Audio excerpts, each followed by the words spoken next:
best that I can. Thank you, everybody, for joining. Paula, Kimmy, Flojo, thanks for joining. Let me know if you want to join in on the talks. Kara, Hella, Baron, Krista, Luke, Caramine, Tammy, everybody, Ben Spoonel, thank you all for joining. I'm live now, also on YouTube, so let's get going. So this week during the Lindsay Clancy trial, on Monday, the Commonwealth, which we know typically is the prosecution, they rested. Hi, Joanna, thanks for joining.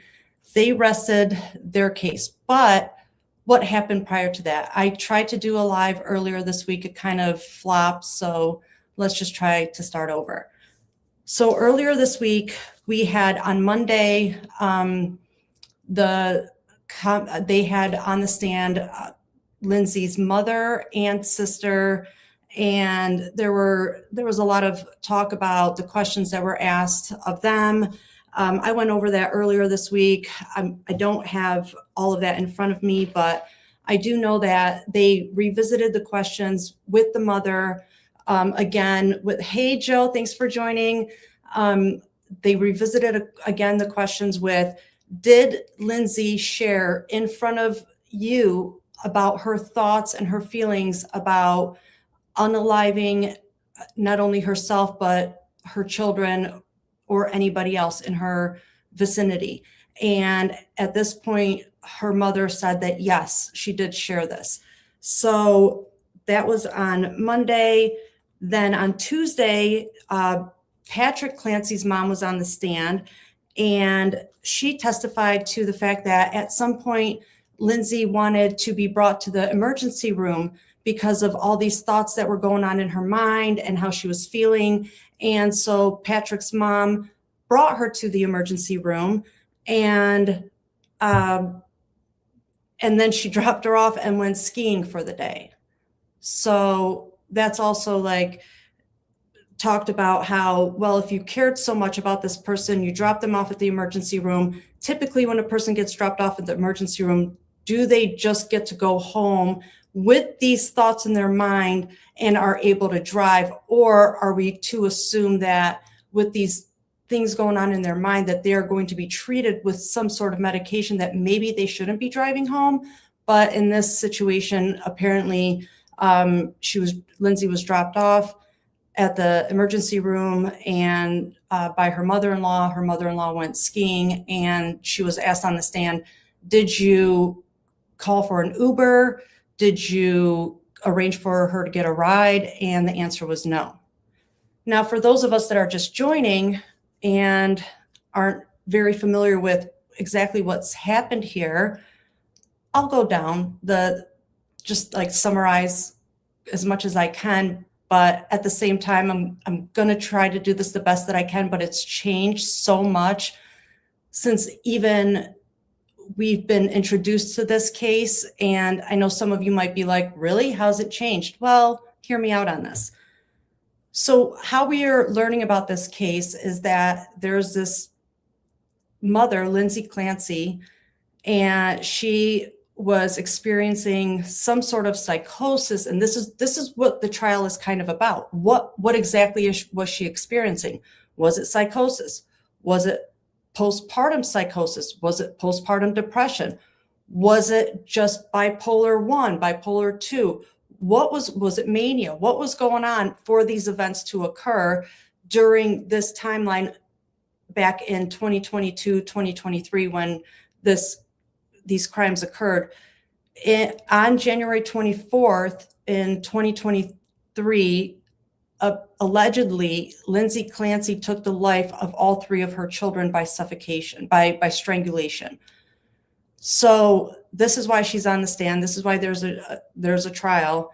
And now the case, the body of this case is what led up to these events, what led up to her having this, what led up to her needing or feeling or wanting to take the lives of her children, or if she did. And so the story kind of unfolds that everything was kind of okay until maybe around August of 2022. And that's when things kind of, like a dark cloud came over herself. Lindsay, towards the end, like they say the week of the 18th of August 2022, a dark cloud came over her. Everything just changed. It was like an abrupt stop. She suffered from insomnia right away, a panic disorder, anxiety, anxiousness. She just was depressed, and like just immediately depressed. All of these symptoms just out of nowhere just came abruptly on her. And before that, they kind of explained that she was in this euphoric state. She had a child in May, so her baby was about 3-4 months. And then in August, this happened. From August to January, it just was a downward spiral. So this is where everybody's concentrated on, is this timeline from basically late August, September of 2022 through January of 2023, when the murders actually occurred. So during the testimonies of the witnesses that are being brought up on the stand during this trial, a lot of these questions revolve around that timeline, and what they want to give the jurors kind of an idea of what life was like for Lindsay, what life was like for their home life, their family life, and not only that, but how did it all occur when she went to the doctor, when she asked for help, and to give them an idea of where did it go wrong, because it had to have gone wrong somewhere, right? Something happened. So this is where they're questioning the medical professionals, the people that met with her in the psychiatric ward. She even checked herself into a medical facility, a psychiatric facility in January. They've been questioning all these people, plus they brought on experts and all that, but they're also going to question family members. And on the 18th, a couple days ago, 3 days ago, they questioned Patrick's mother. And this is where we're talking about that skiing trip. She just dropped her off. And whether that matters or not, I think for us to know, for me at least, my takeaway was how serious they were taking the claims that Lindsay was saying to them. I don't know what this is. I got to get it. But that's how that was my takeaway. Like, if I'm telling my family, hey, something's wrong in my head, I need to go to the emergency room, please take me, I promise you they're not dropping me off at the emergency room and then taking a day trip, to go snowboarding or skiing or sledding or hiking, because if they are, I'm writing them off. Like that's kind of bizarre to me, because I would think that if you're dropping anybody off to any urgent care, minute clinic, emergency room, anything like that, then if it's your loved one, wouldn't you stay with them? Wouldn't you want to stay at that facility with them and kind of see it through? But to each their own, right? That's none of my business. Also, not that it was like a big shocker, but Patrick's mom was also a labor and delivery nurse as well. Same career path that Lindsay had. So for me, my opinion on that, also my takeaway on that was, so her mom also, or his mom also, is very well versed, or should have the knowledge of postpartum. And I'm not saying that she should have all of the information, or should be, very well versed medically, and like be like a medical doctor and know like the terms and be able to diagnose somebody on postpartum psychosis and postpartum depression. But as a labor and delivery nurse, I do know that at the end of a mother's stay, that they go around each room and there's pamphlets given out, and they talk to the patients, the mothers, and they kind of speak to them what to look out for. And if it happens that you do see some of these symptoms, this is where you should go. This is who you should call. So they are trained in these circumstances. And it seems like Patrick's mom is a seasoned labor and delivery nurse, and I'm just speculating, but it just feels like, again, this is another, it feels like it was her cries for help were falling on another deaf ear. So moving from that, then they had a child and adolescent, this is still from earlier this week, they had a child and adolescent psychologist, Dr. Donald Condy, on the stand, and he went through the same accolades, like, they have to go through what their education is, what brought them to this position, like why they were called upon the stand, everything, how many times they've met with Lindsay, all of that. And he describes that Lindsay was numb, not herself, feeling worse, not better. She was having insomnia, same stuff, that we've been seeing across the board. Talks about the postpartum blues versus postpartum depression, but he also says that she did have all of the symptoms, but why wasn't she given a blood test to kind of check her hormone levels if she is experiencing these symptoms? And if in the underbelly, we all know, well, again, we have this patient that's having these symptoms, and what else can we discover if we keep flipping the page backwards, not forward, but backwards? We can find that, well, geez, she just had a baby in May. That's not even a full year ago. Can we put any pieces together with this stuff? But no, they just kind of skipped over it and never thought that could be a piece of this and why all this stuff is happening to her. Never, I mean, from what I'm understanding during these testimonies, and they talked about this DSM book that's like the book, the Bible, like the book of like psychiatry, or basically like when our doctors are writing, they like write codes when we go see our doctor, and they have to write down why we saw them, and it's like a book to open up, and they find the code and all that.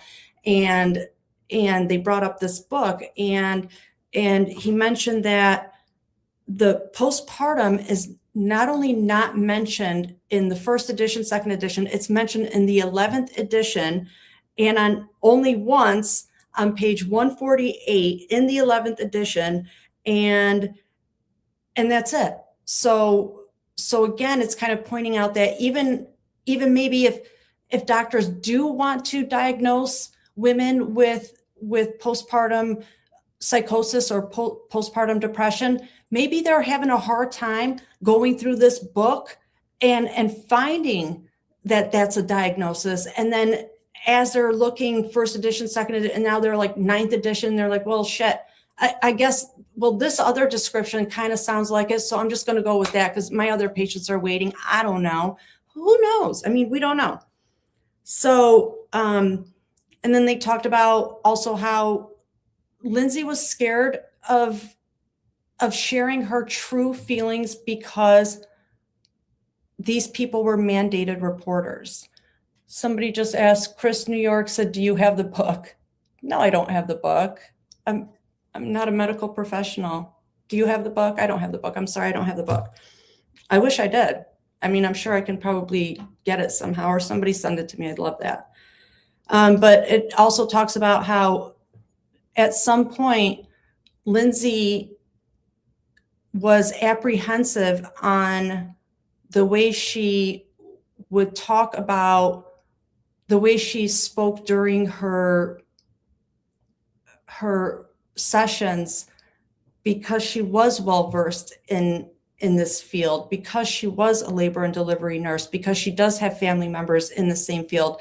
And even though she went into these appointments seeking for help, she kind of maybe got like a little tap from an angel, or I don't know, I'm not pushing anything, but once she got in there, maybe she got a little scared, like, oof, you're using some trigger words here that could potentially get your children taken away, because as you yourself, Lindsay, you are a mandated reporter. Well, the person you're sitting across the room from, they're a mandated reporter too.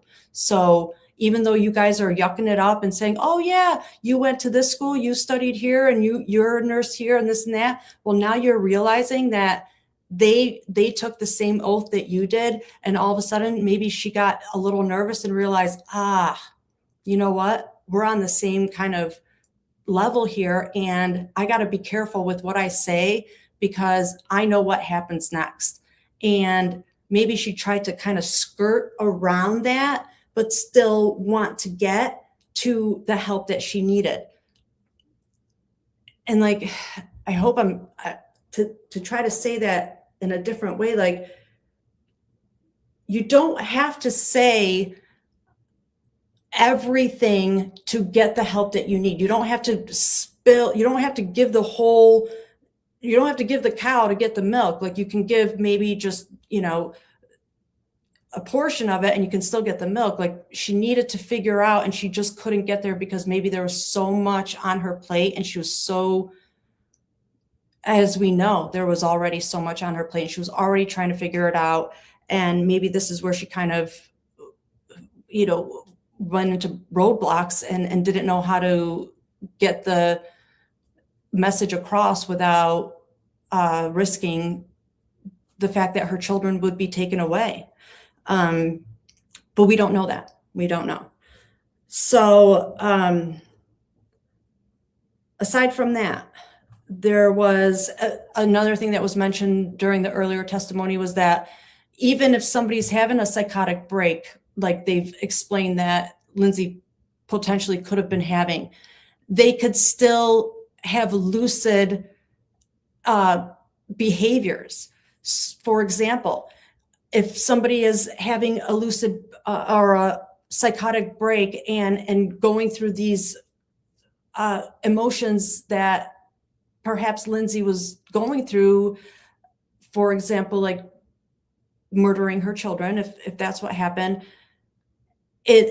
two things can be true. She could also be able to make a meal. She can also be able to drive a car. She can also be able to make a coherent phone call. All of those, both things can be true. She can have she can make lucid actions and also be in a psychotic break. Those things can be true at the same time. And that's what the expert on the stand was trying to explain as well. So another thing that they were making sure that all of us knew and the jurors knew was that the majority of Lindsay's appointments were done via telehealth, meaning like they were done via Zoom, all on computer or her phone and just on video. And I think maybe one or two were in person, and then I think the rest were all on virtual appointments. We have a comment here from Natty. Let's see what she's saying. Natty says, look, as adults, it's hard to fully trust someone straight off the bat. You need to build rapport. Same with a therapist. You need to trust the therapist. You need to trust that the therapist isn't going to commit you or take your kids. That's very true across the board. That goes for every factor in our lives today, right? No matter what. And that's true exactly on with this too. And I think Lindsay realized that once she initiated these appointments and once she started talking to these people, then, oh my goodness, wait, maybe I'm at risk here. Maybe I need to scale it back a little and see how they can help me without including my children. But there was no way for that help if she didn't involve her children. She always had to include the children in the conversation in order to get the full help that she needed, and that just wasn't possible. Joanna says, I agree, Natty. I wouldn't be comfortable opening up like that to a stranger. I wouldn't either. Like, if you meet somebody out of nowhere for the first time, you don't just, open up your bra and say, hi, how you doing? I mean, you give them a little bit and you wait a minute and you see how it's perceived. You wait for that rapport to be built. You you give them a little how you doing, and then you see how it's received, and then you go back, and then you go it's a game of ping pong, right? It's a tennis match. We're all seasoned. Sorry if some aren't. So yeah. Then yesterday was a short day, and we knew this going in. The judge told us right off the bat. Well, Wednesday was a short day too, and there was all this speculation. What's going on? What's going on? Why is everything stopping? Why is everyone whispering here and this and that? And there were some hot mic moments, and I don't know, like hot mic moments. I'm not going to speculate. If somebody wants to comment about what those hot mic moments were, that's them. But so the day ended early on Wednesday, and then we went into Thursday, and the judge said right off the bat, don't speculate as to why things ended early yesterday. Don't judge or don't think that it had anything to do with counsel, nothing to do with the lawyers. Blame it on me if you have anybody to blame it on. Think of it as the judge's fault, nothing to do with counsel. So that kind of gets, the wheels spinning, and it's like, all right, well, if it has nothing to do with the lawyers, so what's going on with the judge? What does the judge overlook? Well, we know the judge overlooks the jurors. So what's going on with the jurors' side? Well, some chatter is going on that one juror was, and I don't know if this is real, I don't know if it's true. Maybe I heard that a juror was researching the case. And then right after that, I get on good information, and somebody else said too that they saw 3 new people being sworn in on the side. Well, another person told me those 3 new people were jurors. So could it have been that it's true that a juror was caught looking up the case? So that's why it does resonate that 3 new jurors were being sworn in. It makes sense versus it being blamed on the counsel side, because then that doesn't make sense now, does it? Because why would that have anything to do with the lawyers? It really doesn't. What is over here? Not what you guys think. So, so that wasn't it. And we're waiting today to see if there's any change with the jurors. And I haven't heard anything, but today started normal. I mean, nothing out of usual for me. All right, I couldn't tell anything was different. And so today we get started. And what we're all anticipating is, will the defense rest? Even Red said himself that he's probably going to rest today. And he did. He rested. And so they rested today, right before noon. But what did they present prior to that? So in my opinion, I think that the witness that the defense presented today, which was Dr. Philip Resnick, and I think that he kind of wrapped it up for everybody. His testimony was, I mean, he's older. Like, I think he got his degree in 1959. And I think and he was also via Zoom. And I think at that point, a lot of people were like, oh, come on. Like, who is this guy? But come on, we had to give him a chance. We had to hear him out. There's a reason that Kevin put him on, right? So I thought he was fantastic. And he was talking about, let me just refresh myself. Like, I'm obviously missing a page here, but the stuff he was talking about that she was, I hate it when I do this part. Yeah, I know. Okay. Oh, so he was talking about filicide. So he starts off, he's a forensic psychiatrist, and he was talking about filicide. Filicide, and I hope I don't get in trouble for saying that. Filicide, it's the action of unaliving your child. So he's a specialist in in that category. He's worked on cases such as Jeffrey Dahmer, Kaczynski, Casey Anthony, Andrea Yates, the Aurora movie theater shooting, the Oklahoma City bombing. Some of these cases he testified, some of them he just was, they just asked him for questions, like they just, wanted rebound, just questioned him, just wanted some information from him. Not all of these cases was he actually on the stand for. And he spoke to that, and he let the jurors know which cases he was actually on the stand for, and which is he wasn't. I didn't know that. So then he was asked about what, when he was meeting with Lindsay, what her mood was like, and he just described it as was flat. It was just flat. She was she was already, she knew she was paralyzed at this point, so she was very just flattened, like just like stagnant, like moot kind of. He said he's reviewed everybody's reports up until this point when he met with her. This was around 2 years after the crime. And he was asked if within all of his accolades, all of his specialties, everything he studied since 1959 or whenever he started school, everything he's done, he's an established author, all this stuff. If he ever thought that she was lying or not telling the truth or any indication that she was faking. And at that point, the Commonwealth objected, and they objected, but Resnick was able to answer before that was heard. And he said, no evidence, in my opinion, no evidence of her faking anything. But at that point, they wanted that stricken and called everybody to the judges to sidebar, right? So we had a pause.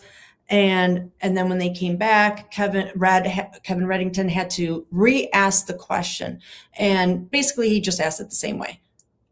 With all of your knowledge and everything that you know about with the MMPI tests, everything, what is your opinion? Was she lying, faking, anything? And he says, basically, no. There's no evidence that she was faking any symptoms or lying or anything. And then there's like a K scale and like a lie scale, and none of it was elevated when he tested her.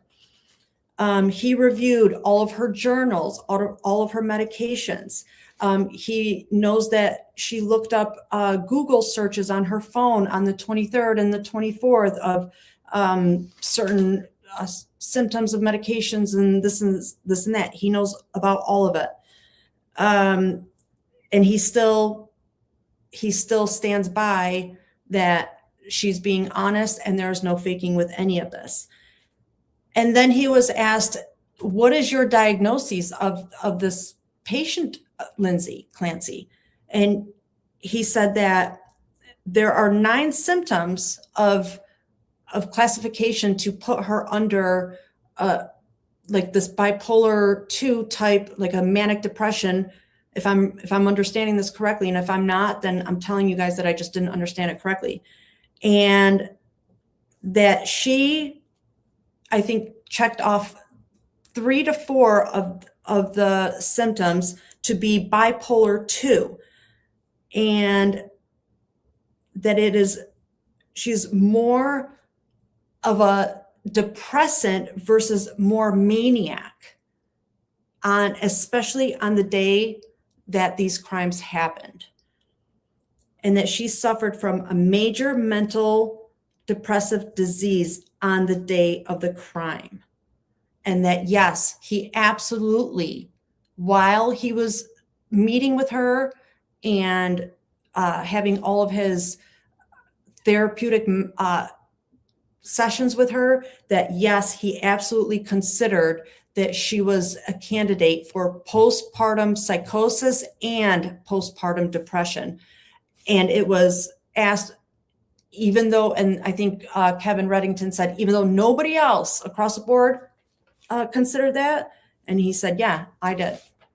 So to me, that kind of stood out. Aside from that, he also explained that with Lindsay, that what's being missed, and if any of you guys have followed the other lives that I've done on this, I did mention that this started with Cora, her firstborn. She had Cora in December 24th, 2017. And after that, she was supposed to go back to work as a labor and delivery nurse. And she was very panicked and had anxiety over that, but she did eventually go back, but she went as part-time. She took a part-time schedule, doing only 20 hours a week versus 40 hours a week. And she also set up monitors at her nurse, because she was a nurse. So she set up a monitor, like a baby monitor, to watch where she at her nurse station, so she can watch her baby at home. And there was a time where baby Cora was crying, and she was messaging Patrick and saying, hey, what's going on? She's crying. And there was no response. And according to like the timeline of when Lindsay would have appreciated Patrick to respond, it didn't, like, he didn't respond. So she called for a welfare check from the police. And that's how, like, that's where her mind was. So that started with child number one. And then when she had Dawson, her second child, it got a little bit more intense. But then when she had Callan, the third, and she had Callan May 26th of 2022, that's when it really kind of got out of control, but not until August of 2022. So let's see. Natty says, I could totally start a new conspiracy right now, but I'm an adult. Okay, don't do that. Is it because of the stuff here? Natty says, so remember Patrick saying he didn't know what psychosis was till that day. Interesting point. Seems to me he had no idea about any mental health disorders, which is weird for a loving husband. What are anybody else's thoughts? After 3 kids and symptoms started after the birth of the first. Yes, the paranoia started after the birth of the first. And this question I think is really good. What were her pregnancies like? And I don't know that. And if somebody else does, I think that'd be great to know, because I have no idea. So then he also, Dr. Resnick talked about that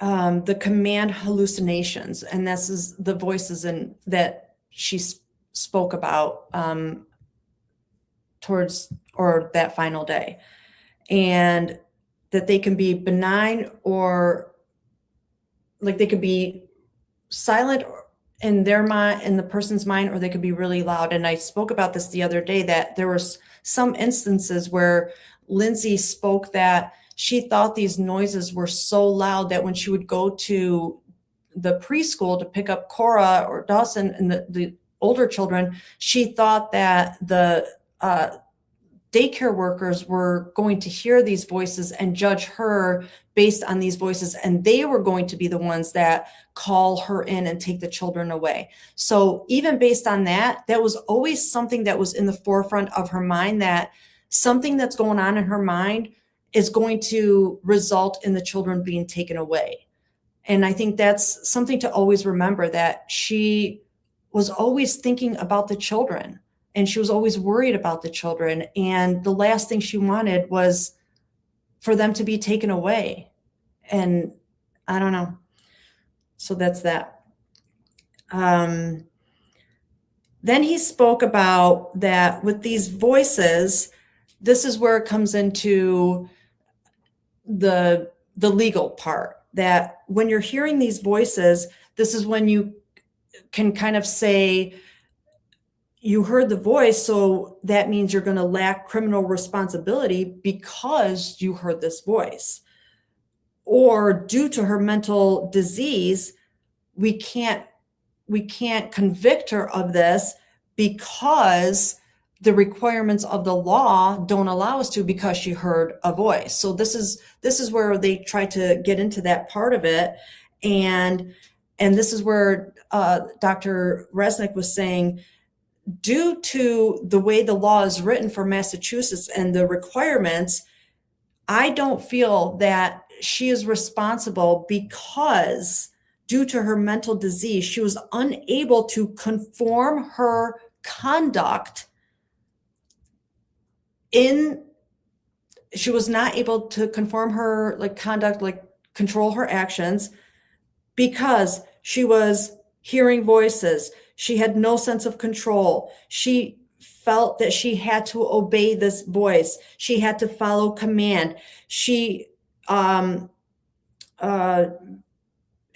no self-control to make decisions, and she was lacking self-control. He names all of these one by one. And hold on, more sophisticated than most. All right, so never mind that. But these were the lists of reasons why, when Kevin Reddington, the Lindsay Clancy's lawyer, asked, in your opinion, do you think she is liable for the crimes that she is on the stand for, or however he worded it? And his answer was no. Due to her mental disease, she was unable to conform her conduct according to the requirements of the Massachusetts law because she was hearing voices. She had no sense of control. She felt like she had to obey. She was following command. She had no sense of control, and she could not make any decisions for herself. And then he said, Dr. Resnick said that there were 5 categories of this filicide, and he named them all, but basically the first one is called altruistic filicide, and the description of it is that altruistic filicide, I hope I'm saying it right, guys. English is not my first language. I moved here from another country, so bear with me. It's when a parent wants to eliminate their child or children because they have this perception in their mind that it's for the best of the child, that they have to do this to eliminate this child from the earth because they need to save this child from something bad that's happening. They need to save this child. They need to get them out of this world because there's danger coming upon this child. And if they're not going to be here to save this child from this danger, then that means they need to get this child out of this world too. So they're kind of putting Lindsay into that category because of her trying to unalive herself, and her kind of having the idea of, I'm not going to be here to protect my children anymore. So I did this because I can't be there to take care of my kids anymore. I'm going to eliminate them too. And that's why they put her in the category of the altruistic filicide. The other ones were like acutely psychotic filicide, spousal filicide, stuff like that. Other ones were like the spousal one. Obviously, we can surmise that that's because they want to save them from what's going to happen in the hands of the spouse. The other one is called I didn't write down to where I can read it, but it's like a aggressive filicide, and that's where they would shake the baby, and that's where that's categorized. The other one is the acutely psychotic, and that one is where you're just completely out of touch. There's no explanation. So for whatever reason, she did not fall under that category, and they did not think that there was no rationale, there was no explanation, she was not out of touch, that she was in the first number one, the one where she thought that this was best for the children, that because she was not going to be there to protect her children, that the next best case scenario is eliminate them, because she was going to eliminate herself. So after Dr. Resnick's testimony, the defense rested. So any questions up until this point? Thank you, everybody, for joining on TikTok, too. I appreciate it. Don't forget to like, love, tap it, share it, and then go over to my YouTube and subscribe. I'm trying to get to 1,000 subscribers to get to the next level. And then once I get there, I'll hound you for more. Thank you. All right, so let's see. What kind of questions do we have so far? Tap that screen. Thank you, everybody, for joining. So Lady McBiff says, gee, I wonder what she could have been afraid of. Yeah, we'll never know. And then over here, Joanna says, I think Patrick didn't take her serious. That's a great point, Joanna. Speaking of Patrick, there was some utter chatter, lots of stuff going around in the last couple of days that there was a hot mic moment, that perhaps Patrick isn't around anymore. Or no, I take that back. He's still on this earth. I'm not saying that something bad happened to him, just that he may have skipped town. Does anybody have any more information about that? Because that would be interesting. And we know that there's a lot of conspiracies going around about Patrick, right? We can't deny it. I'm not going to deny it. I am reading it. I'm watching it. I'm listening to it. And I'm sure a lot of you have hopefully or possibly seen the... And we know, hey, Natty's joining us. Hi, Natty. There's a lot of conspiracies going around about Patrick, right? We can't deny it. You got to mute me. You got to turn me down. I'm watching it. I'm listening to it. And I'm sure a lot of you have... Natty, you got to turn me off because it's just playing me. Hey, Natty's joining us. Hi, Natty. Uh-oh. There's a lot of conspiracies going around about Patrick, right? We can't deny it. You got to mute me. What have I done?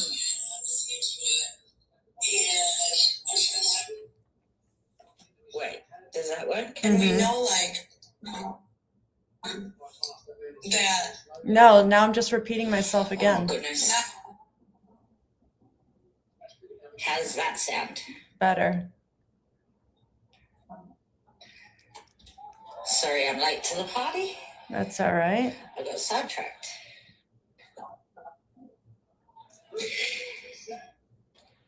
How are you? I must have been listening on a delay. I'm a little bit bamboozled. What's going on? Life and trials. I just can't get into the Lindsay Clancy trial to watch it straight through. So I'm relying on other people's what they've seen and heard. It's a little bit frustrating. Yeah. So what do you think about the chatter that Patrick skipped town? Well, I'm interested to know where he is. And why would he run if he did. We don't know that. Right. He's dealt with, not just this, but he has a civil suit too, right? Yeah. So why is he running if he is running? Right. What's going on?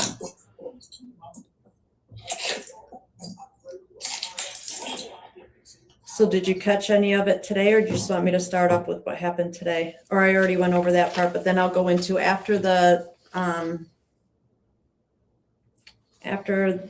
defense rested, they went into the rebuttal, and then they brought up I think I'm caught up until they rested. So then the prosecution brought up this Dr. Avram Mack, a psychiatric and forensic psychiatrist, as its first rebuttal expert. And basically, I guess his testimony contradicted Dr. Resnick's testimony. And he was saying that Lindsay was severely depressed, but she was not psychotic, and she was not experiencing mania or bipolar disorder at the time of the unalivings. And he said that her symptoms were consistent with major depressive episode, possibly accompanied by anxiety. So if he's saying that they were possibly accompanied by anxiety, then this is, I think, where they're going to have to answer for, hold on, I probably have to flip the screen. Why she had so many Valium and Ativan and Klonopin and all of that prescriptions, if she was possibly accompanied by anxiety. Like, this is the thing about psychosis. Unless you're there to witness the psychotic episode, you can't testify on what you think they were feeling or how they were acting from third-party accounts. Right. Even as a psychiatrist, like a psychiatrist should know that. Yeah. This is why people get admitted. This is why they have 24-hour, 78-hour holds. This is why they have intensive therapy units, and they have, just your normal. Right. Every right. That's why there's a protocol, and it's not a revolving door. Yeah. Yeah, it's very different for the individual person. So for someone to say, I don't believe they were having a psychotic episode, they'd have to be witness to that episode. Right. And he's up here testifying. He's up there saying Mac did not say Lindsay was mentally healthy. He acknowledged that she was suffering. He acknowledged her new, I don't want to say it because of TikTok, but unaliving adelities, like her ideations. He acknowledged her depression, but his position was essentially that depression does not automatically mean she was legally incapable of understanding that killing her children was wrong or incapable of controlling herself. Mack testified that in his opinion, she retained the capacity required for criminal responsibility. What? Like all of that, but then that? Exactly. That's what I'm saying. So all of that, but then that? So like, okay. So And then they were questioning the timing of her postpartum, of the postpartum claim, the postpartum psychosis or postpartum depression claim. And for me to even hear that they're questioning the timing of it, again, shows me their lack of investigation on this subject, right? Because we already know that they're going into this thinking that postpartum is within 0 to 6 weeks, 0 to 8 weeks, 0 to 12 weeks max, where if you're really researching this, you can learn that postpartum psychosis or depression can be triggered anytime from 0 to a year, and even there are some cases that it happened after a year after having a child. So did they do the proper Yeah. research? Or are they just going after like what they found on Facebook that day? You know? I think it's more of it's an easier basket to put it in if we just say psychosis and mental health and he depression he right now. literally said her symptoms began outside of what he considered the postpartum period. But he And said, you know what? I don't think this, but he I said find it very hard to take. but he said described in the DSM. Now remember, the DSM is the 11th edition, which only had it on page 148. Is that the same DSM that he's talking about? That it took them 11 editions to talk about it even, and they only talked about it on one page, and that's page 148? I don't know. I mean, But even talking about it, they don't give it a proper place in the book for it to be taken seriously. It's always like bylaws. It's just a part of depression. It's a part of bipolar. It could be a symptom of OCD or no, like it needs its own place to be understood and spoken about. And this is why she wasn't taken seriously, because she obviously felt she wasn't taken seriously to begin with. So she's very guarded on what she's telling people because she doesn't want to look completely like crazy, especially if she's hearing voices. Like, I don't understand. See, I can't speak on voices because I hear voices all the time, but that's just me. It's me just narrating me. life. It's me. And when people say they hear voices, I'm like, wow, like, so are they like a different voice, or is it your voice narrating life? Because I do that all the time. So for psychosis, people in psychosis, can you imagine people that don't have that have very quiet heads to automatically or all of a sudden hear a voice?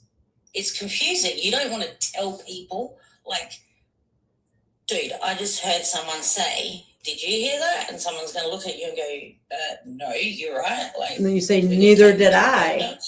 Come on. We've taught each other this better. We say, neither did I. And we move on. But I mean, happening to the you, experts and aren't stressed out with. Yeah, they're not to tell someone you trust. Yeah. If your husband's not listening to you, why would you speak to a stranger? Yeah. I don't know. And I think also a pattern should show that she would get comfortable until it came to that topic of those questionings where it could lead to it getting to the point of somebody visiting her house or, her losing her children. And that should be emphasized because her children are the forefront of her thought process. And to me, that doesn't show somebody that would take their lives. I don't know. It just doesn't, I don't know, whatever. Okay. So this Mac guy. Love those kids. What's that? I don't understand. I mean, this Mac guy was saying that, he also was saying that her mental state was relatively stable while she was depressed. Now, Natty, I know you pretty well. Can you imagine a guy telling you that you're stable while you're depressed?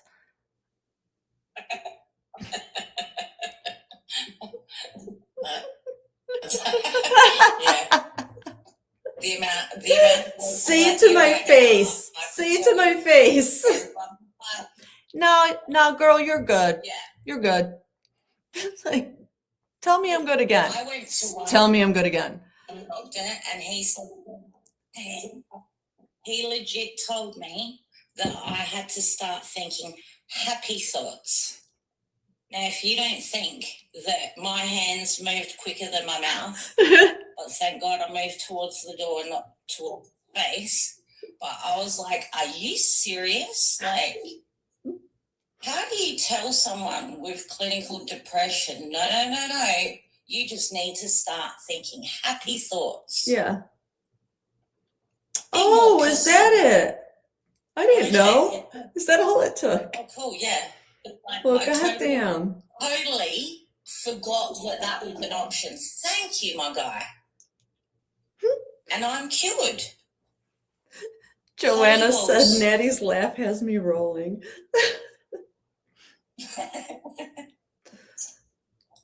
Yeah. I got it from my mum. We have witch cackle, apparently, and it's infectious. I didn't know.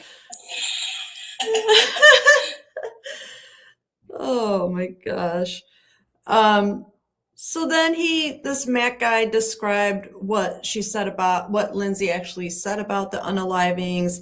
And according to his testimony, she told him that she first took Dawson, the middle child, into the basement, and that she wrapped an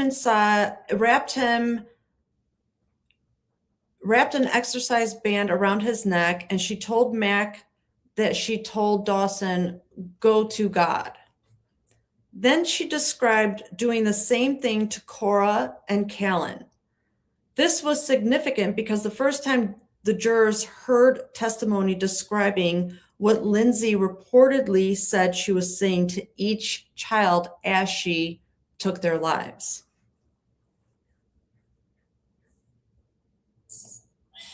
What do you think about that? Now, right before that, right before this, we have to remember this guy, this Avram Mack, psychiatrist and forensic psychiatrist. He is the first rebuttal expert. He also is the one that says, he describes that Lindsay says the voice is loud and a male, and she associated it with the period after her husband left. And then Mac, this expert, also says he does not accept the voice as a proof that she was psychotic. So that's an issue here, because there's been so many expert testimonies thus far where they're talking about this voice as it's part of this whole scenario. But here we have this guy on rebuttal after everybody rests, and he's saying he does not accept the voice as proof that she was psychotic, but she also tells him what she heard and how the actions that she took. So then she describes doing the same thing to Cora and Callan. So the way he characterized this is that she did this one child at a time, and that because of this, it was organized and methodical, and that she had a goal, and that he compared this goal. Hold on a second. So he said this was organized, methodical, and that she had a goal, and he compared this with her own attempt of taking her own life, and that he compared the way that she tried to take her own life as the same way, that it was methodical, and that there was a goal at the end. He also said that the pattern did not demonstrate that somebody incapable of controlling their behavior. So yeah. So the takeaway from this is the voices being contradicted, and now it's the voices versus psychosis kind of thing. Like here we have all these medical professionals and experts on the stand saying, but the voice. And now they want this guy in rebuttal, like we're supposed to listen to him. And now all of a sudden he's saying, yes, all this, yes to all this. He's ticking off all the boxes, but yet the one that we're supposed to like really listen to, and this is this voice that led her to do all of these actions, but that is the one thing he's saying, yeah, that's the one thing I don't agree with. But isn't that the one thing that everybody else is saying that's what made her do it? So what is it? It's so contradictory. Is he the guy that like worked on filicide cases and No, that's Resnick. No, that was the older gentleman that that's when you fell asleep. I was gonna say, like, can we just look at Paula Yates? And he studied, yeah. How methodical she was about taking each kid singularly to the bathtub. Yeah. And doing what she did, one by one. Oh, but let me say this. So he doesn't want the voice to be considered, but then he also says that he kind of wants her to be compared to like a puppet that had the strings being pulled. Isn't that the same effing thing as like listening to a voice telling you what to do on command? Yeah, like isn't like what are we doing? Right. Like, don't consider the voice, I'm not gonna say it but out loud, but I'll right. you with Lord Rings. Right. Same thing. Like, how come? Right. And this is why it's so much of it is contradictory. Right. Yeah, it doesn't make sense. And then also, so the one that you just mentioned with the filicide and all that. So apparently he wrote books and stuff like that about it. I mean, he's got a long career. This guy is like I said, he graduated in 1959. And I think he graduated with his master's in 1959. So imagine, yeah. And right. Like, and that was just one of the things. And he just kept going on with everything he's done and succeeded. And he's an author and all of this. And I think one of the things the Commonwealth tried to trip him up on, or even not only the Commonwealth, but even now reading like comments online and the chatter, like people trying to talk it down and talk shit, is like that because he wrote books about psychology, psychiatric mind, like how people can deal with using these voices and how they can tell in a like a therapeutic setting that if your psychiatrist is asking you if you like, and maybe I'm wrong about it, but just hear me out on how I understood it. That he wrote books on, like, if you're in a therapeutic session, like, and you're on the couch and your therapist is asking you, do you hear voices? And that's about to get you in trouble. He teaches you on how to tell your therapist that you don't know about these voices, kind of thing, like how to manipulate your therapist. Does that make sense? So he wrote books about that. So then when the Commonwealth went up to ask him questions after Reddington did, that's what they were asking. They're like, didn't you write books on how to teach people to manipulate the minds of therapists when they're dealing with this? And he's like, yeah, I did, but like, okay. And basically trying to say that that's why Lindsay did what she did, because he wrote books about it. So it's like, sure, he wrote books about it, and it like falls into the line of this, but they need to prove that Lindsay read those books. Show us where Lindsay read those books.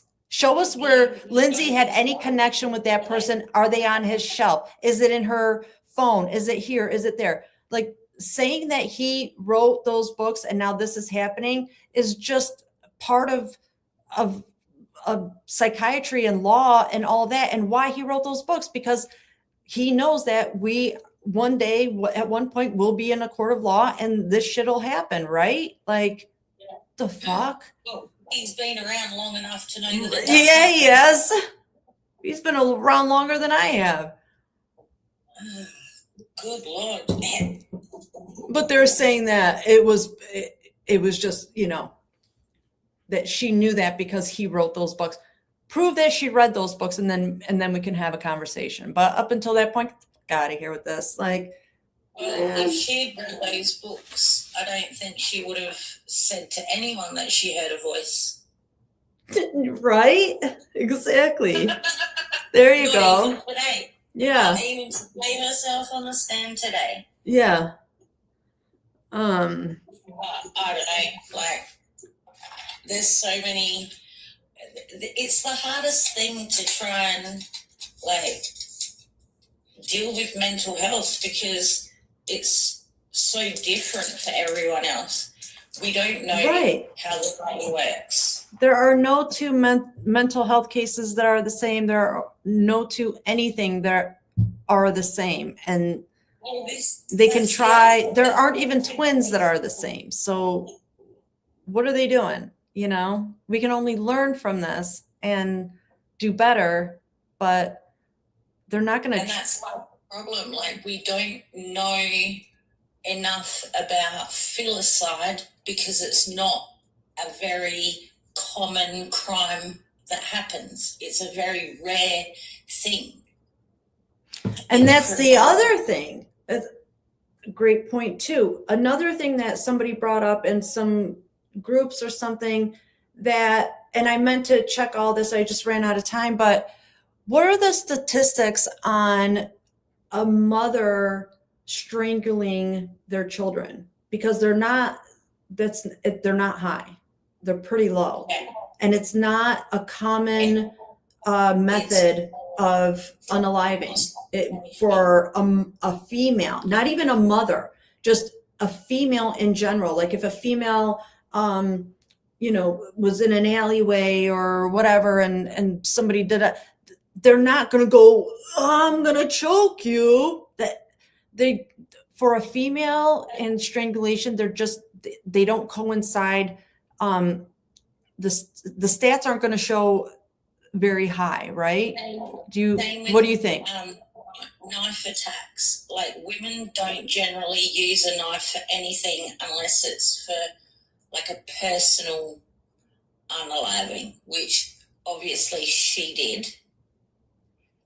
And if we look at how she did it, that proves to me psychosis over anxiety. Right. What do you say? Just depression and anxiety. Well, there's this TikTok video that's been circulating. They call it the Brat doll video. Have you seen that one? Yeah. What are your thoughts on that?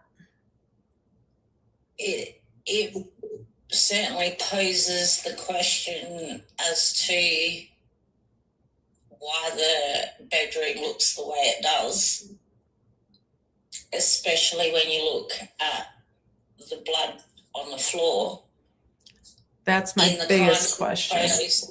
Yeah. They show in court. Right. Why are there blood droplets under furniture that aren't smudged? Right. Like even if that side table was kicked by her feet on, when she was dismantled, like falling out, then out the window or completely falling, like foot, if she right, bumped it, that blood would be fresh, it would be smudged. Right. Like if I have that and it's like this, hold on, let me make it bigger. Oh. Okay. So if I have this and I just put this on top of it, then there's no movement. But if I kick it, then there's smudge, right? See the smudge because I kicked it? Yeah. That's the end table foot. If she kicked the table, there would be a smudge, but in this... Did they ever go body cam It was just set on top perfectly. Cops going into the house? What's that? Did they ever show the body cam of the cops going into the house for the first time? Not that I know. Does anybody else know? Because it'd be interesting to know if anyone moved anything and then forgot to put it back. Do you know what I mean? But if you look at the photos of the floor, I think there's a few of the droplets that I would question as to why they go in a certain direction. There's somebody on the TikTok that says the name Rye, and they said there's 2 different forensic experts on here that debunk the entire video. Can you send it to me? I'd love to see it. Honestly, like I would love to see it. Honest. Thank you.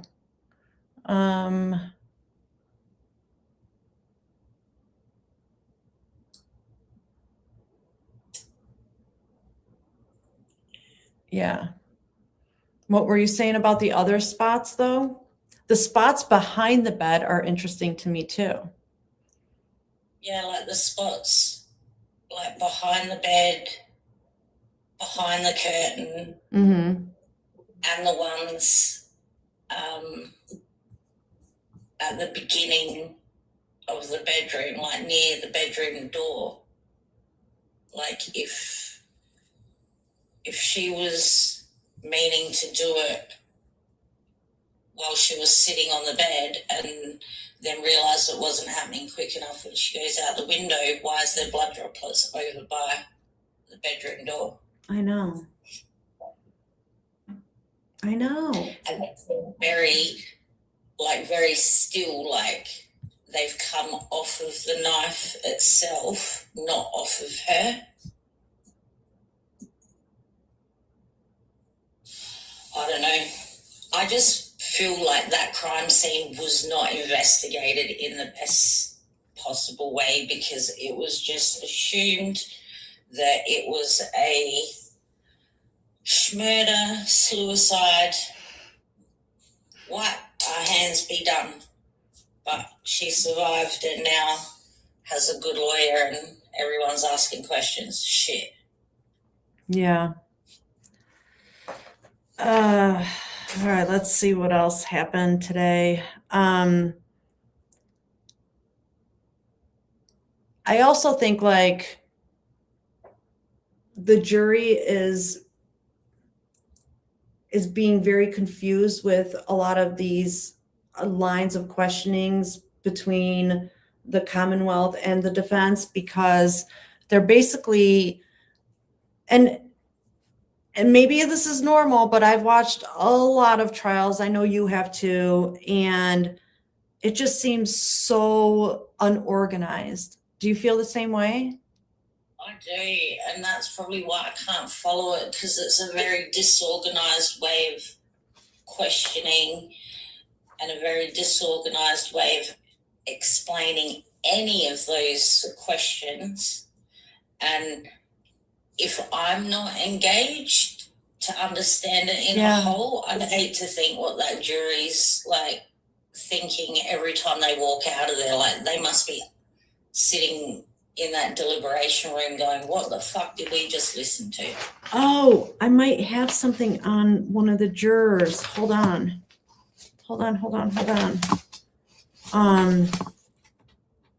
Did anyone find out who the 3 people sworn in? I have it on pretty good accord. I'm going to say 98%. Well, no, I'll say 95% that it was jurors, but that's my source, but I can't say I never went back. I'll be honest, I never went back and checked. So when I found out about it, the person that told me, I know, and that's why I feel confident. Like, what are we, 3 weeks in? Yeah, this is day 18 today, I believe. Yeah. 3 weeks in, they allocated 8 weeks. Yeah. And that's why the judge starts off with, hey guys, this is not that big of a deal. We're still ahead of schedule. Yeah, no shit, because you said 8 weeks. Like, come on now. You took away their whole summer. But almost halfway through, like, he's having 3 more jurors, like, sworn in. And I guess also too, like with this Mac guy today, there were some, I did see that some people were, well, all right, going back. When Reddington had his witnesses up, then the Commonwealth would go up and be kind of aggressive towards his witnesses, but it was kind of tit for tat during the last 2 weeks, right? They would, anybody that would have on the opposing side, the other side would be like, yeah, well, I'm going to show you my tit too, you know, and they would kind of go back and forth. So, but apparently today, and I missed the second half of it, I had to leave for a couple hours in the afternoon, but I tried to get an update on it, but I did hear a lot of chatter that when, so they had the Mac guy come up on rebuttal for the Commonwealth, and then Reddington questioned him after, and everybody was saying, what is his problem? We've never seen him be like, we've seen him be like aggressive, but not this aggressive. Like, he's being downright mean. And so I guess he was challenging Mac about his background and his experience with pregnant and postpartum women. And to me, that makes sense. Like, you know, like this guy can be up on the stand and telling like that he knows this and he knows that and that. But at the end of the day, what is his experience with what is going on with Reddington's client, who right here is sitting next to him, and she's suffering from postpartum or possibly an episode of postpartum depression or postpartum psychosis. So if you're up on the stand and you're going to testify and say all of this stuff about everything that you seem to know, but what is your experience with what we're talking about right here with my client? And if this guy is going to sit up there and say nothing, then get out of here, right? Like, then I understand why Reddington would have had an issue with that and been like, what are you doing here? You know? I think at the end of the day, if you go, I mean, like for people like us that watch a lot of trials and court proceedings, no one's ever freaking nice in a courtroom. It's a lot of showboating and finger pointing and making people on the stand feel like downright idiots. Like, that's part of courtroom banter. Yeah, like whatever happened, honestly, Maddie, whatever happened to the days where they opened the doors in the back and they said, ladies and gentlemen, stop. I present you the murderer right here, Alina Smith. What happened to that? We can't do that now, because then you'd be like, well, how do you know it's her? That didn't come through in discovery. You didn't tell us about, hold on a minute. What's her phone number? What's her date of birth? When was she here? What's this? You can't do that anymore.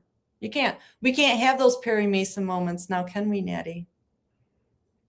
Unfortunately, no. Back to Scooby-Doo we go. Take another mask off. Take another mask off. Take another mask off.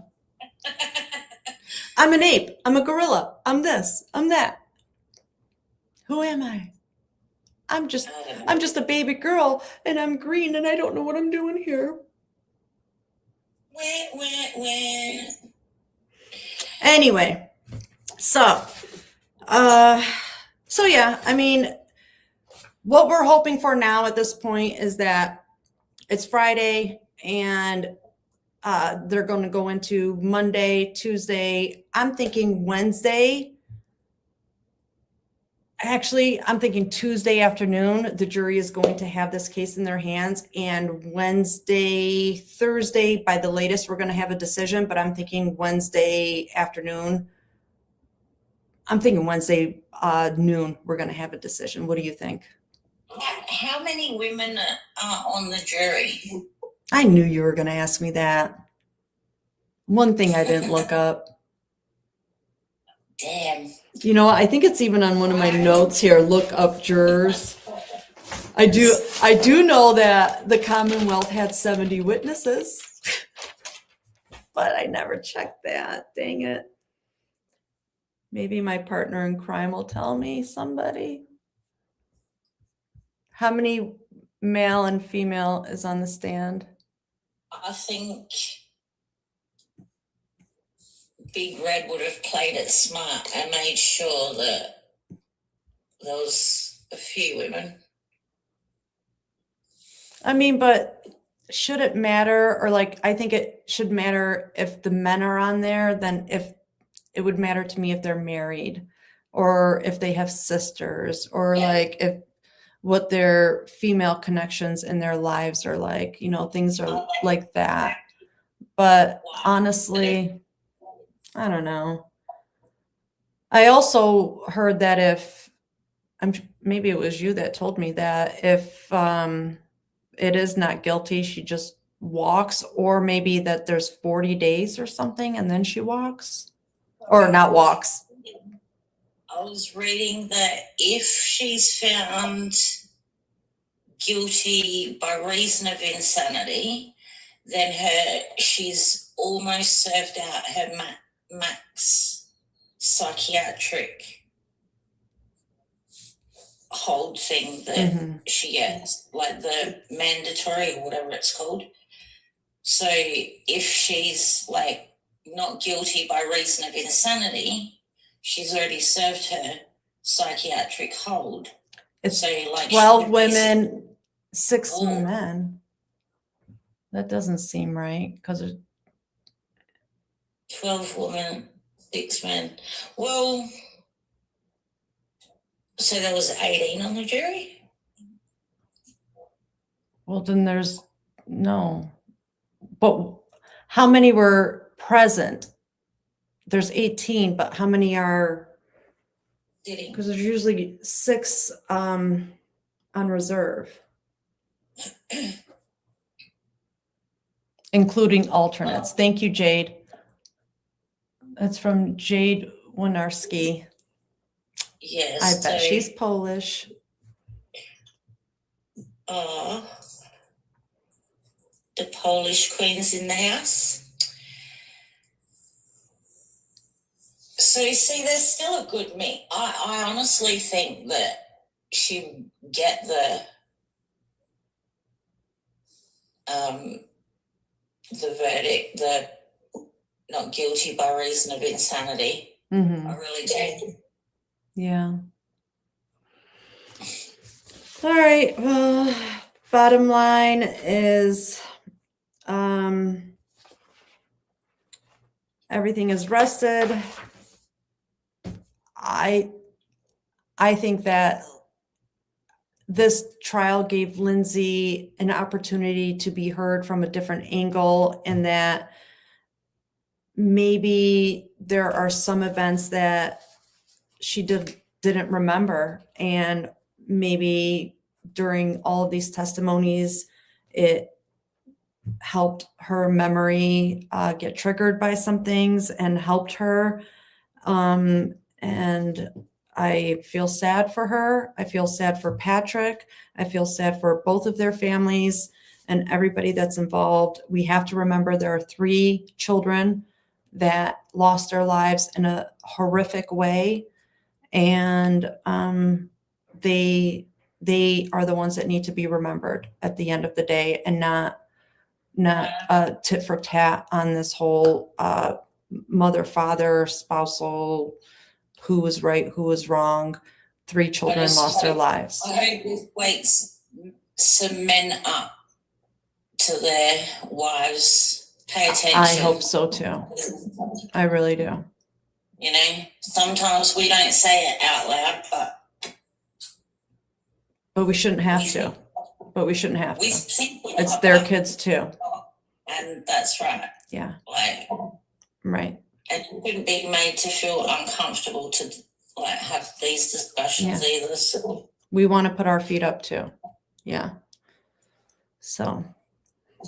And I mean, men suffer just the same as women. So like it goes both Oh, ways. they do? Oh, yeah, I know. Go through things as well. But when it comes to the hormones of birth, like sometimes you just got to take a step back and go, hey, give her a five, beat. mate. Yeah, let's give her a beat and let's feel this out. Yeah. I'm going to take the kids with me, or I'll take one of them. I'll just take one. Yeah. One matters because one could have still been here today. Yeah, Yeah. absolutely. Such a wonderful thing. Yeah. Well, thank you for joining me. It's Friday night, so I'm sure everybody wants to get back to their super fun Friday night activities. Yeah, thanks for having me. Well, thanks for stopping me from vacuuming for a second time today. Well, I'll be back next week for sure. Cool beans. I'll see you on FaceTime for sure. Oh, yes. All right. Well, thank you. Hold on. Let's just see. Joanna said also, I don't think a short period of time can be placed on postpartum depression. That's true, especially when her depression and other symptoms actually seem to get worse with each child. That's 100% true. That's a point I was making the other day too. Like, you can't say postpartum stops after 4 weeks, 2 months, however long, especially when you're having kids one after another. You suffer from depression, a possible bipolar disorder, or something needs tweaking. Like, things get prolonged. And plus she wanted to have a fourth child. And that's the other thing with this whole like planning thing. You know, if you wanted to have a fourth child, you know, you planned all this stuff. And for a lot of us that have been in this, you know, we know these steps, we see these signs, we've studied these cases, we've researched this stuff, and we know some of these like the telltale signs, and a lot of hers just don't fall in line with this. Like the meals, even right down to the meals that were picked out at this 3V restaurant. Why was her meal the Mediterranean bowl, which takes like under 5 minutes to make, but then his was this pork risotto with scallops on the side that takes upwards of 10, 15 minutes for a restaurant to make.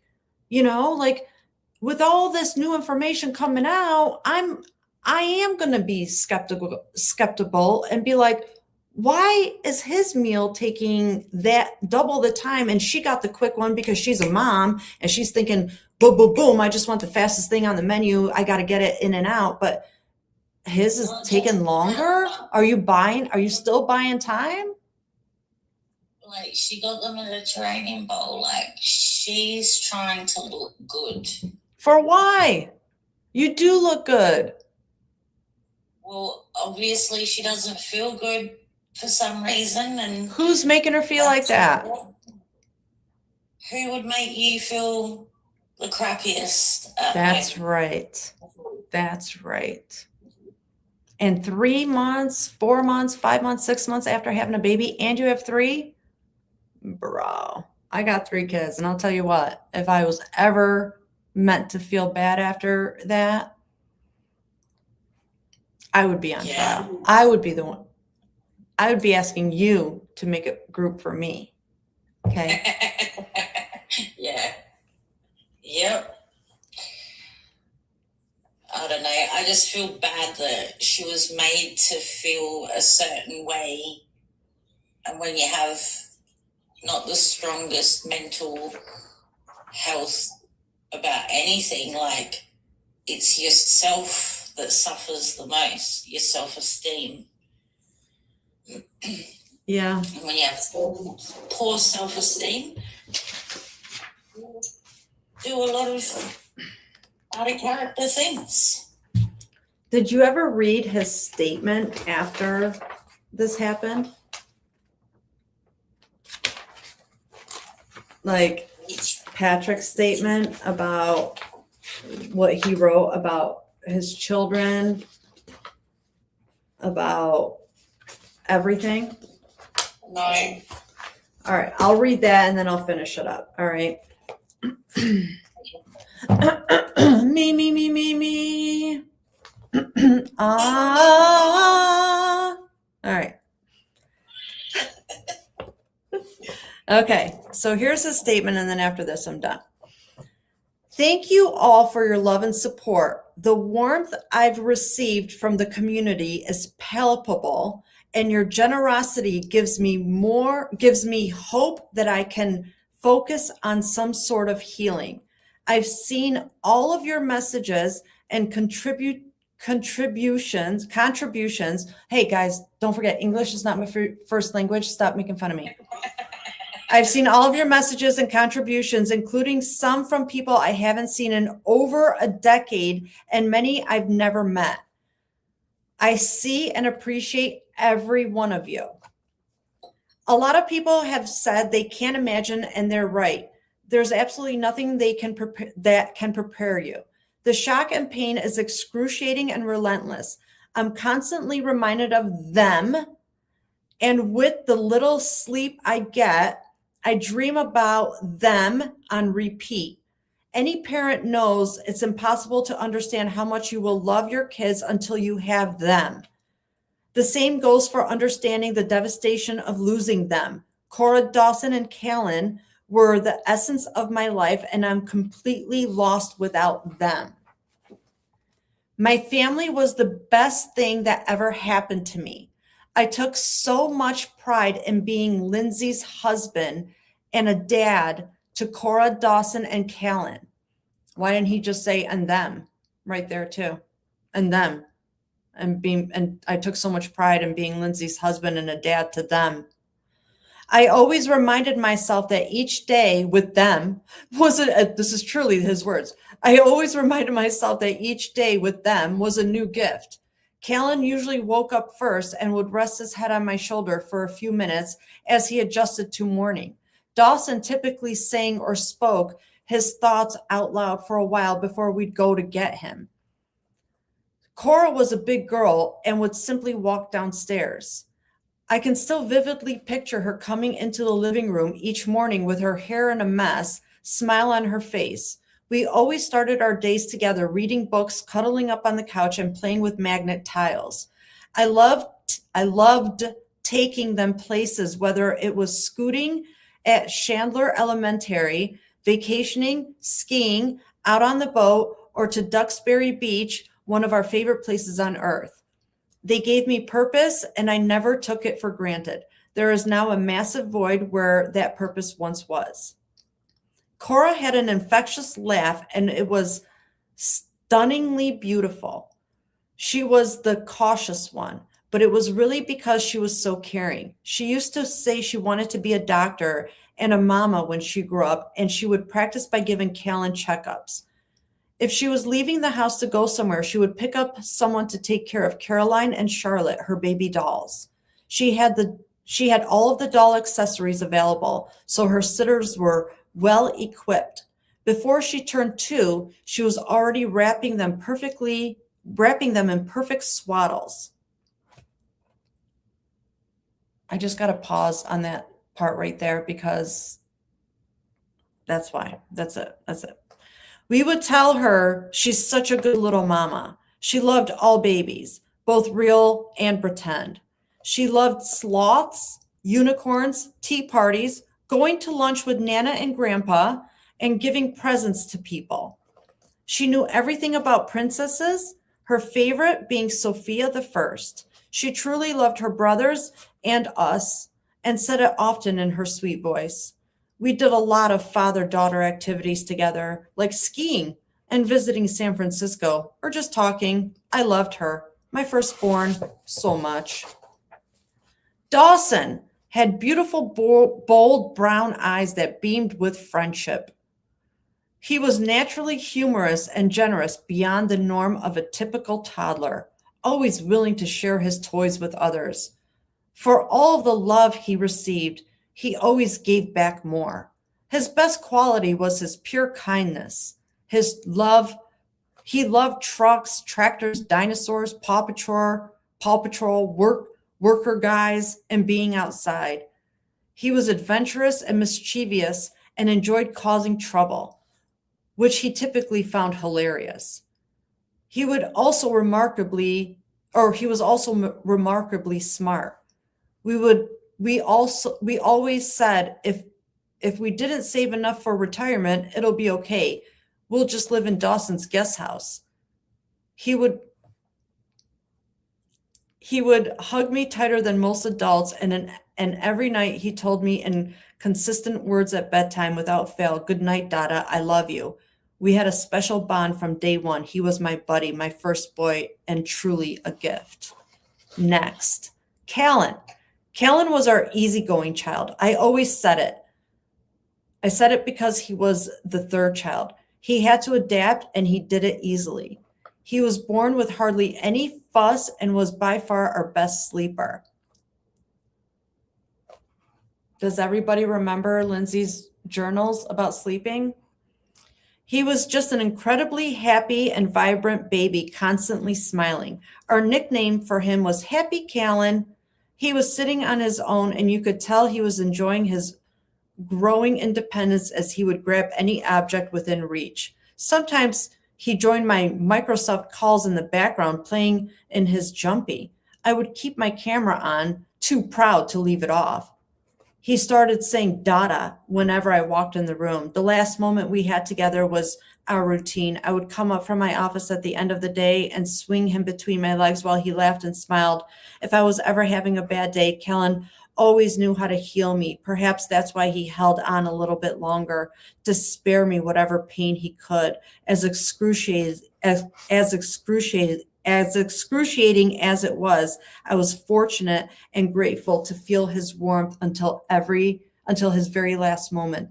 Faith is my only hope of believing he felt mine. Callan died with enormous courage despite being so little. Maybe it was his way of demonstrating what I need to do to press forward. I'll always try to draw inspiration from him. He'll always be my little hero.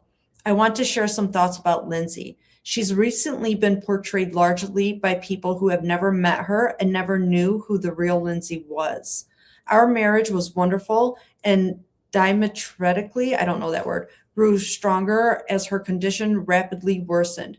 I took as much pride in being her husband as I did being a father and felt persistently lucky to have her in my life. I still remember the very moment I first laid eyes on her and can recall how overcome I was with the kind of love at first sight you only see in movies.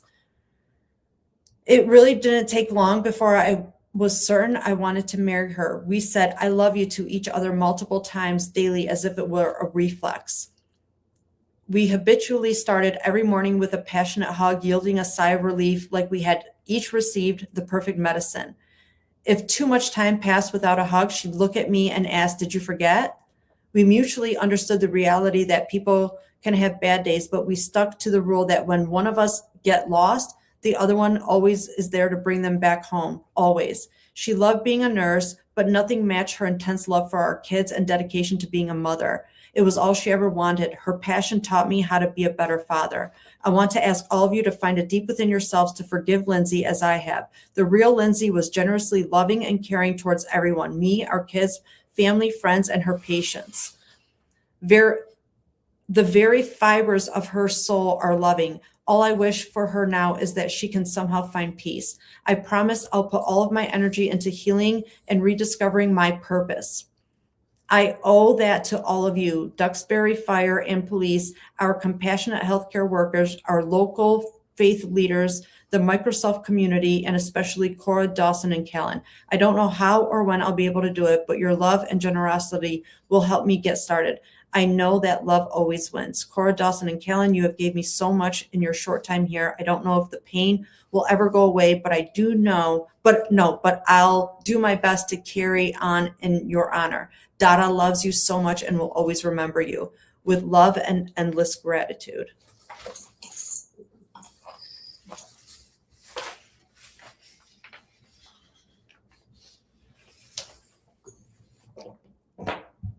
I mean, he's saying that his baby that was 8 months old died with enormous courage and hold on. Like courage and what was that? Like something. He was 8 months old. How do you know? I don't know. I mean, I'm not going to go and this is a father's statement, and I know this could be very much from the heart, and I don't want to take it apart because I just don't know. I wasn't there, and the last thing I want to do is take away a victim's worst time of their life. Yeah. I definitely don't ever want to do that. That's not my position. That's definitely not what we are about at Crime Scene Collective. I am just concerned about things that I'm finding out. That's all. That's it. And I'm allowed to be because that's what my job is here, is to research and dig into finding things out. And the more I'm finding stuff out, things just don't match up. And I'm concerned. I'm concerned for these children. I'm concerned for this woman, and I'm concerned for the future of any other families that are in a situation like this. And what's going to happen? Are we going to continue to be faced like this, or can we educate people and kind of help for this not to happen again? You're right. So the only thing that we can make as a positive now is be more open, be more understanding.